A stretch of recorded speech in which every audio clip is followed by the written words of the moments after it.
Une entrée discrète, Anouk Aimée, beauté tout en noir, vient présenter le film qui a marqué sa carrière, Lola, qu'elle interprète juste après la Dolce Vita de Fellini, Palme d'Or à Cannes. 1960, à partir de cette époque, elle tournera avec les plus grands réalisateurs. Qu'est-ce qu'il évoque pour vous, ce film Lola?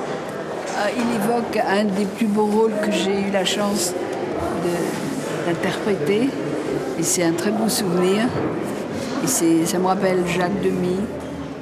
Et c'est une très belle période de ma vie. Beaucoup d'admirateurs pour Anouk, le prénom issu de son premier rôle au cinéma, La Maison sous la mer. Aimée, c'est Jacques Prévert qui lui a suggéré. J'aime infiniment Anouk Aimée, que j'ai vu dans plusieurs films. Et puis tout de même, de revoir cette nouvelle version, c'est quand même une chance inouïe pour nous. C'est l'actrice de mes 15 ans, peut-être à peu près 15 ans, quand elle a joué dans Un homme et une femme. L'actrice se montre rarement dans les festivals sauf à Amiens, où elle vient présenter la version restaurée de Lola, dont le négatif original a brûlé en 1970.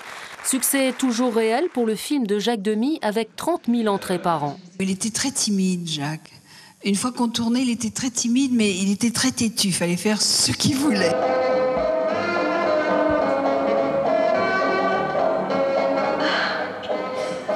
Lola, c'est une femme que je trouve très moderne, qui a un enfant, et le père de cet enfant, elle l'aime et elle l'attend.